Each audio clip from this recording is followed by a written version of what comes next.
Welcome, everyone, to episode 52 of the Highly Relevant Podcast. I am your host, Jack Rico, and I want to take some time out to thank every single person for downloading and listening to our U.S. Latino podcast. A lot to talk about this week.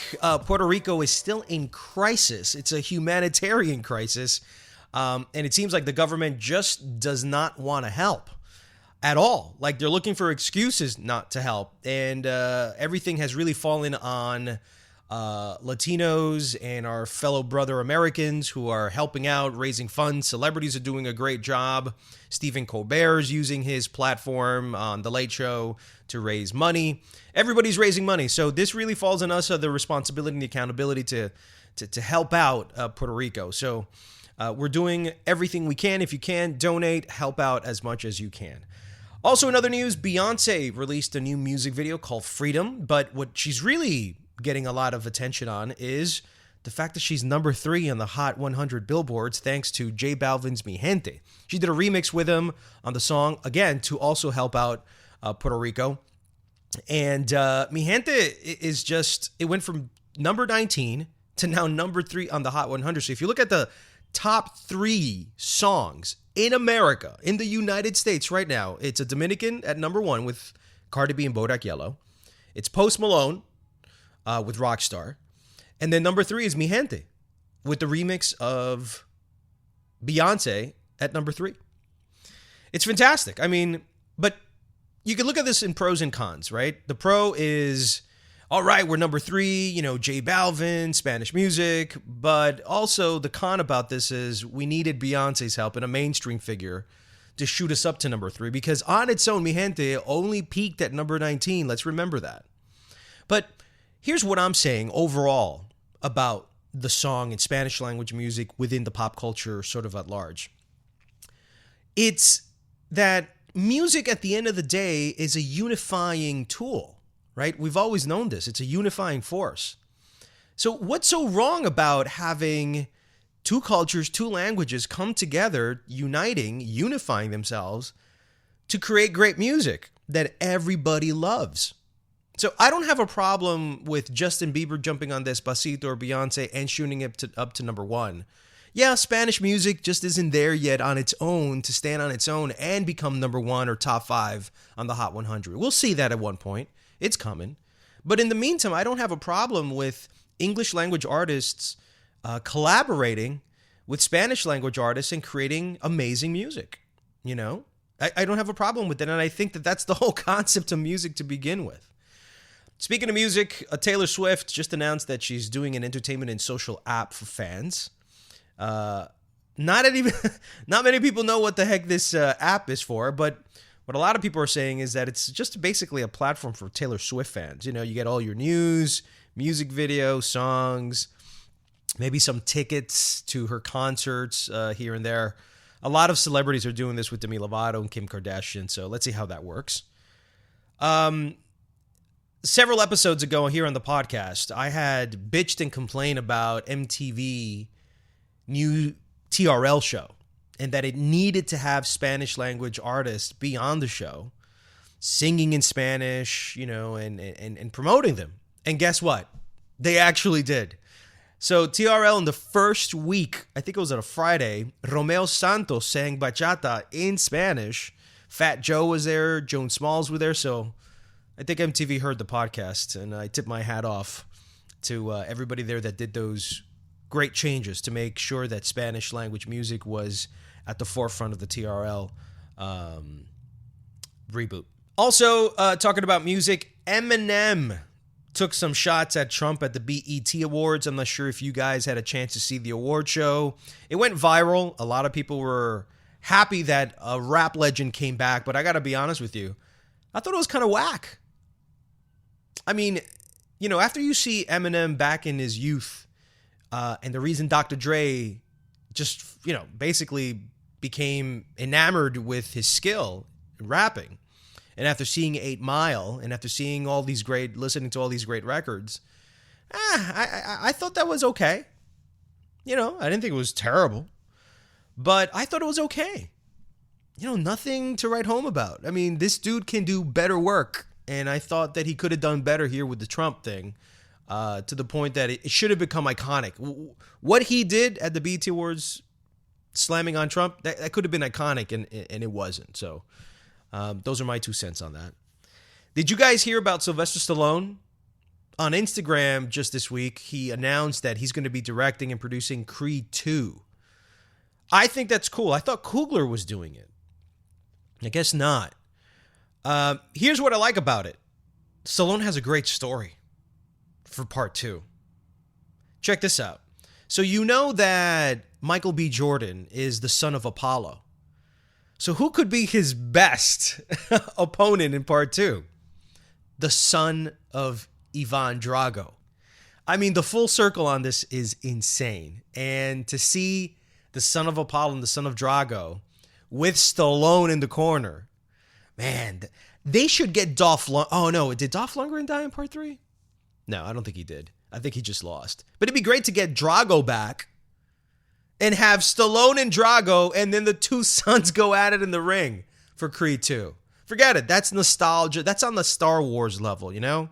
What Harrison Ford is doing with Blade Runner 2049, Indiana Jones 5, where they're giving us these nostalgic moments, but also introducing sort of the new generation of actors, but still with the same sort of like DNA.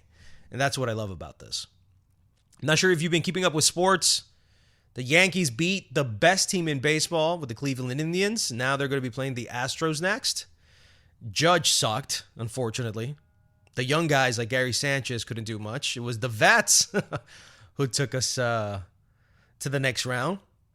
I think there's something special there, by the way. So I'm tuning in. I haven't watched baseball in a long time. It's just they've always been losing, kind of like the Giants. Talking about losing, the United States soccer team lost against Trinidad and Tobago in a stadium that didn't even look like a stadium. It looked like a high school stadium. It looked like there were 30 cats out there. I think there was a little bit of rain. And these guys lost, man. Dempsey, Bradley, Pulisic. I think he's the only one who scored. But, man, these guys have become ultimate losers. Just not what the United States is about, at least not what the soccer sort of statement was supposed to be for this 2018 World Cup. Everybody's saying that Fox Sports, who bought the rights for about $200-300 million, they're the big losers in terms of advertising, and the opportunities completely missed here because the United States didn't go. Americans aren't going to be interested in the World Cup at all. But, Telemundo, don't think that, just because the Mexico did and the U.S. didn't, and, where do you think you're based out of? Telemundo, you're based out of the United States. Miami. Last I heard, it was not in Latin America. So, you're being affected by this too, because Hispanics are also U.S. Hispanics. They're not just Latin American immigrants that only think like Latin Americans. There's a lot of U.S. Hispanics that root for the United States. And you know that. So this sort of affects you too. So on the show today, we got 3 great comedians from HBO's Latinos Entre Nos Part 2. Frankie Quiñones from San Francisco, Mexican-American. Shayla Rivera, Puerto Rico, who lives in Texas. And Vladimir Caamaño, a Dominican from the Bronx here in New York. And we're going to be talking to them about the show, what the expectations are, how they feel about being a part of the HBO family. We talk about relationships, observations on cultural diversity, the fascination with the wealthy, labels. Do they prefer to be categorized or labeled as Latino comedians or just straight up comedians? So we kind of get all into that. Great conversation. They're not only funny, they're very smart, and they have a lot of insight into sort of social behavior. That's what I probably truly most love about comedians. And we talk a little bit about the future of comedy overall and where it's at right now. So stick around, listen, keep your headphones on. This is the Highly Relevant Podcast.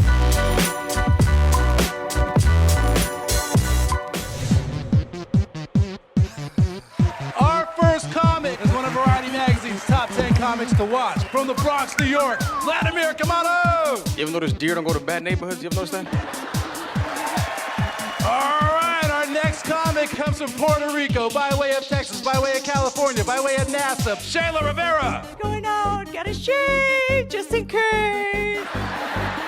Our next comic comes to us from San Francisco, the great Frankie Quiñones. You didn't hear about Ricky and Sofia? Lupe's cousin Angelica was at the mall. She saw Pedro and Pedro saw Monica at the swap meeting. Monica said she was at the movies and she saw Ricky and Sofia in the background. They were scamming, making out in front of everybody. And I was like, what?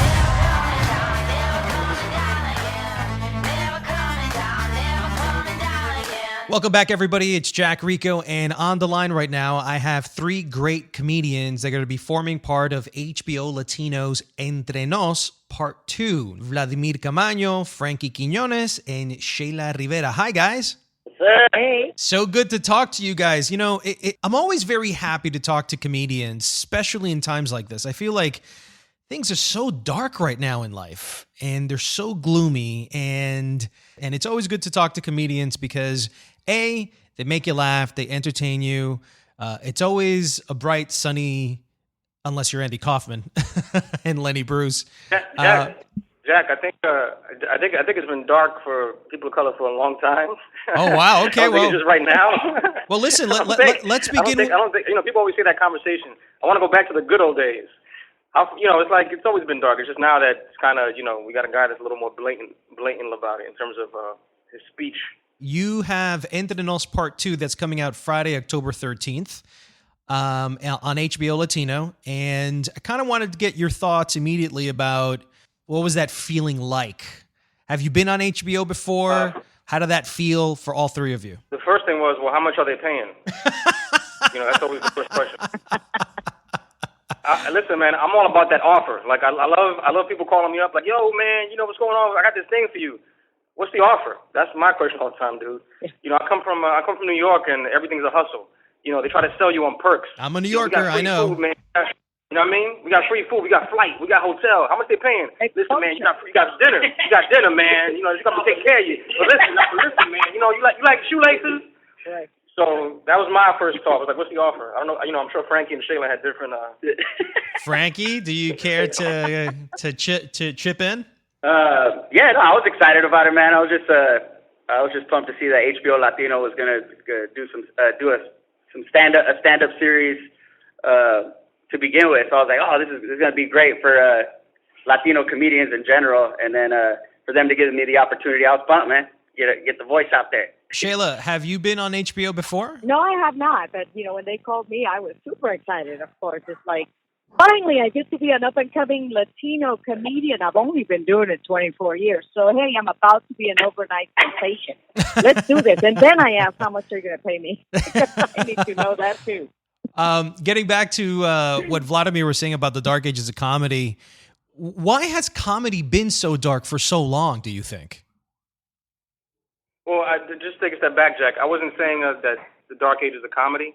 You had hinted at comedy's needed right now because things are so dark. Mm-hmm. And my reply was that things have always been dark for a lot of us. It's just that now it's more blatant.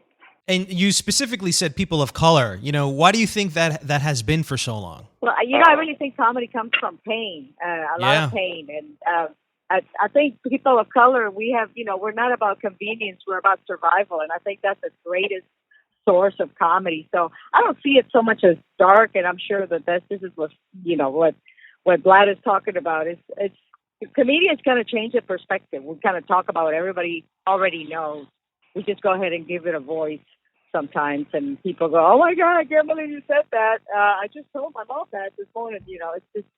It's just a matter of getting it out there and lightening up a little bit.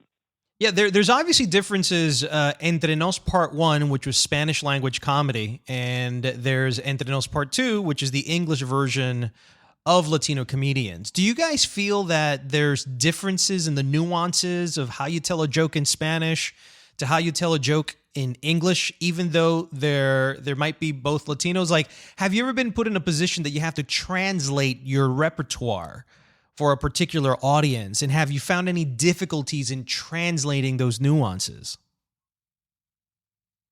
Have you guys done that? Because I have. Go ahead. No, it's a different culture. It's a whole different culture. That's the thing too. Like, doing comedy in the Dominican Republic versus doing comedy in America is two different cultures. Although I am Dominican, I exist within the American context. Therefore, whatever I'm talking about has a different lens. So, there's differences in terms of what because, a lot of my comedy is talking about the struggle of being a millennial in America. Right. So, therefore, the content is different and the angle is different, so to speak.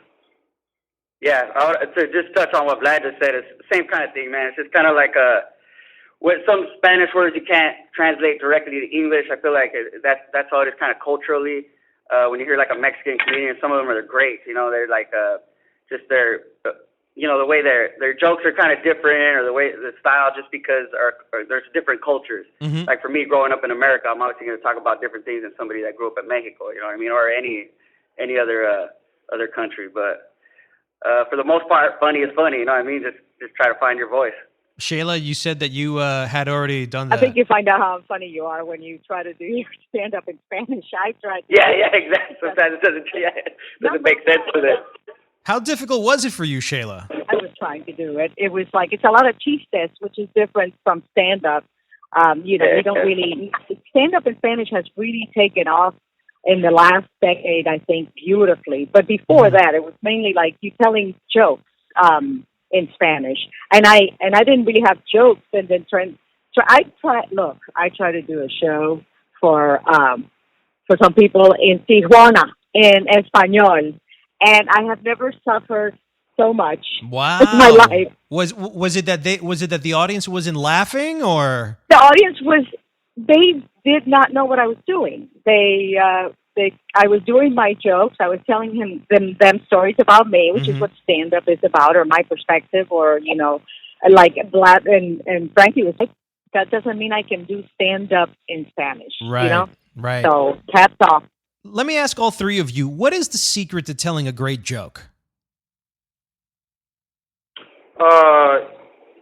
If the audience laughs, I think that's pretty important. Well, but that's a result of telling a great joke. That's a result of telling a great joke. But what happens? Right. What are the machinations, the process, the details that happen in telling a great joke? No, timing is time. Yeah. Well, timing is key, definitely, and you have to be sold on the material yourself. If you are trying to, you got to tell the stuff that you think is funny. And I really think if the comedian is up there having a blast telling in whichever way they want to do it, and they're telling stuff that they have thought of as funny, that's how they can sell it. But you do have to have good timing. You do have to have good presence, relate to the audience. Unless your manner is to be like Frankie and everybody hates you, and then, but hey, that's his style. Frankie, what do you have to say? Hey. Yeah. I mean, any joke that makes people laugh is good, but for me, like some of my better jokes are when I'm able to touch on something that's painful, maybe a little bit emotional, but I can make a room full of strangers laugh out loud about it. It's kind of therapeutic, but it also like has some layers to it. When you make people feel something inside while they're laughing out loud, to me, that's what a great joke makes for me. Yeah, go ahead, Vlad. No, I think we can draw parallels to other forms of art, whether it's music or writing or film. Anything that's simplicity is also very key.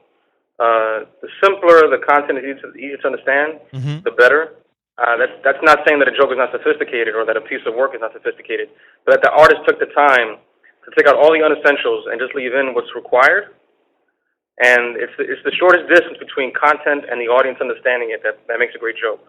And if it pops and you get it immediately, then you get that clean response. There's no extra fat. Boom, in your face. You got it. You understood it. And you laugh. I had a chance to see the show, and I have to say that it went by very quickly. I feel like instead of these half-hour shows, I think these comedy specials should be an hour because I want to hear so much more. I feel like you guys are just getting warmed up by the time you finish. It's the money, you know what I mean? They say appetizer. It's the money, You get 10 minutes of jokes.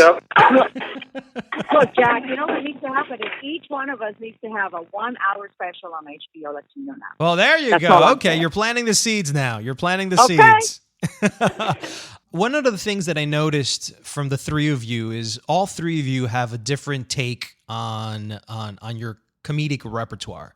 So, for example, Shayla, from my perspective, I thought that your comedy, your sketches were more along the lines of relationships and the dimensions of aging. Frankie, I took from you high school, sort of that nostalgia from back in the day, cultural identity with the joke about the Indian man who did some sort of a song bid, as his name. And with Vlad, I thought yours was really interesting because you kept on bringing up the fact about money all the time. And I felt it was a very distinctive look at elitists, your view of them, and social class commentary.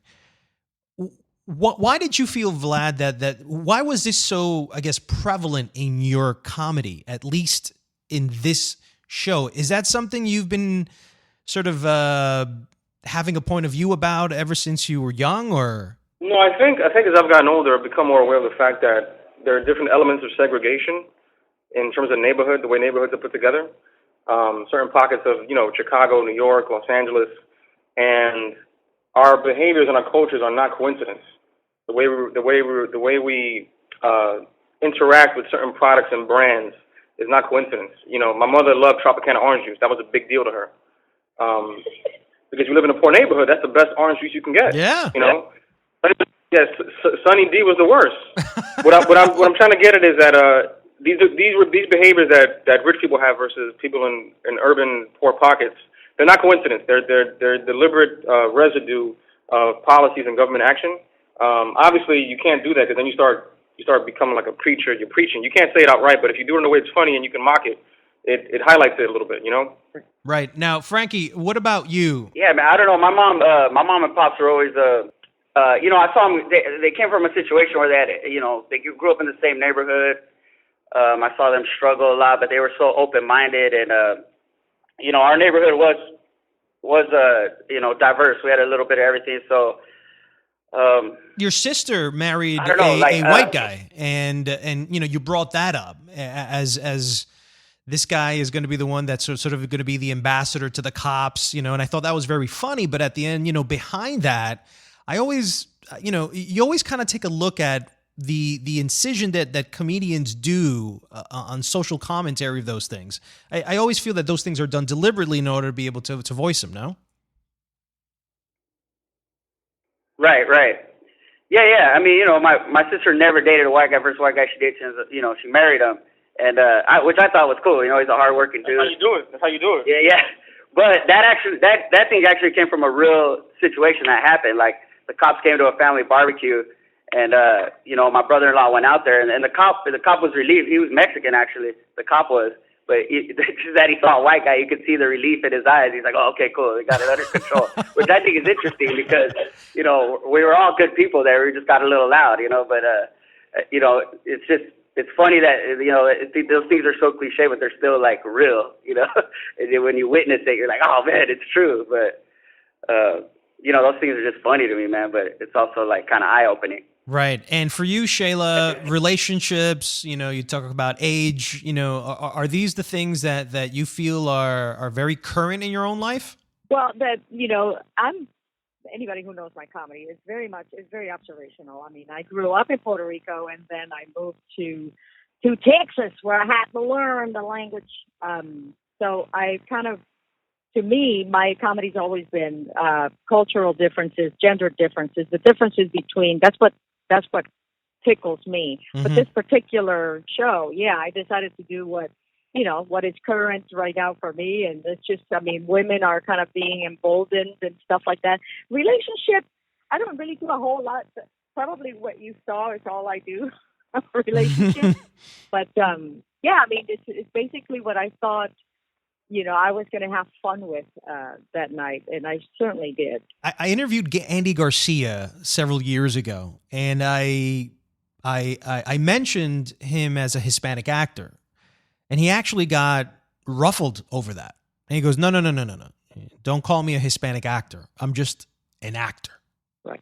And I thought that was really interesting because, as a support system, we all try to, support each other, Hispanic actors, Asian actors, et cetera. But you don't call an American actor, a white American actor, a white actor. You just call him an actor. So in the case of comedians, do you have a problem being labeled as a Latino comedian as opposed to just a comedian? I think the conversation gets caught up in the tug of war between art and commerce. Mm-hmm. as an artist, you want to be a comedian who happens to be Latino. Yeah. But commerce requires selling. And when you're selling something, you have to know what you're selling and what the product is and where it's going. Mm-hmm. So unfortunately, when you're dealing with commerce, agents, business, entertainment, rightfully so, they need to know what they're selling. And I think that's where the complications matter, because the artist wants to be known as just talent. I can act in any role, I can be in any role. But the person who's selling wants to know, well, who am I selling to and what am I selling? So it's a constant negotiation. I don't fault Andy for that. I actually agree with him in certain aspects, because I remember being in college, and I'll keep this short. There was a book by Ralph Ellison called Invisible Man. Yeah, that's a great book. And amazing book. And they were talking about how he's one of the greatest African-American authors. And I took offense to that, because he was one of the greatest American authors who happens to be African-American. You can't separate it from the American conversation. And I think that's what kind of Andy's talking about. It's almost like you're removing it from the American fabric of like, oh, he's a Latino who happens to be in America, as opposed to an American who happens to be Latino. Right. But again, I think it goes back to art and commerce and the needs of each. Mm-hmm. I mean, Jack. This is the whole concept. This goes back to the whole term of double consciousness. Mm-hmm. If you go to Dominican Republic, if you go to Mexico, this double thinking doesn't exist. Because we as minorities, not only are we asking how is our community looking at us, but how is the larger culture looking at us? Right. So there's a level of meta thinking going on. Mm-hmm. that only happens, I think, in places like America in terms of entertainment and how it presents itself. Well, it's because mostly outside of America, every country is almost homogenous with their society. I mean, look at Japan. They look at a black guy and they're like, "Oh my God, what is this?" Yeah. But here in America, this is the melting pot. This is the experiment. I grew up in Puerto Rico, and in Puerto Rico, I was Puerto Rican. Then I moved to Texas, and I found out I was a minority, and I found out I was Mexican. So they have no idea. And we're all different anyway. Latino community, Mexicans, Puerto Ricans, Dominicans, we're all different, and we're okay with that. But sometimes we just kind of we're seen as, just the one thing, and that's what we're struggling through, I guess, and we'll make it to the other side. Well, thank you very much, Shayla Rivera, Frankie Quiñones, and Vladimir Caamaño. Thank you for being on the Highly Relevant podcast. You can catch them this Friday, October 13th, which is Friday the 13th, so hopefully you guys don't mind that. The name of the show is called Entre Nos Part 2. It will once again premiere this Friday, October 13th at 9:30 p.m. Eastern Time, 8:30 p.m. Central Time, exclusively on HBO Latino. Thanks, guys. Thank you. Thank you. That's it for episode 52 of the Highly Relevant Podcast. I'd like to thank Vladimir Caamaño, Frankie Quiñones, and Shayla Rivera for being on the show, and thank you guys for taking the time out to listen from your favorite streaming platform, wherever you may be. If you like this US Latino podcast, please share it on your social media apps. Tell your friends all about it. If you can, please have them subscribe and review the show. It's the reviews that get us on the top charts of iTunes. Also, want to take a brief pause just to kind of give a shout out to Combate Americas. They're the Latino UFC, so to speak. They got a big Copa Combate coming out November 11th, and they got a brand new podcast with Alberto El Patron. You know him as Alberto Del Rio from the WWE. He's going to be hosting that show. A lot of great guests. It's a 5 limited episode series previewing Copa Combate. It's basically like a World Cup tournament, but in MMA style, which is cool. It's brand new, very cool. So check that out. In the meantime, hope you enjoy your weekend and stay connected with us via showbizcafe.com. See you next week on another episode of Highly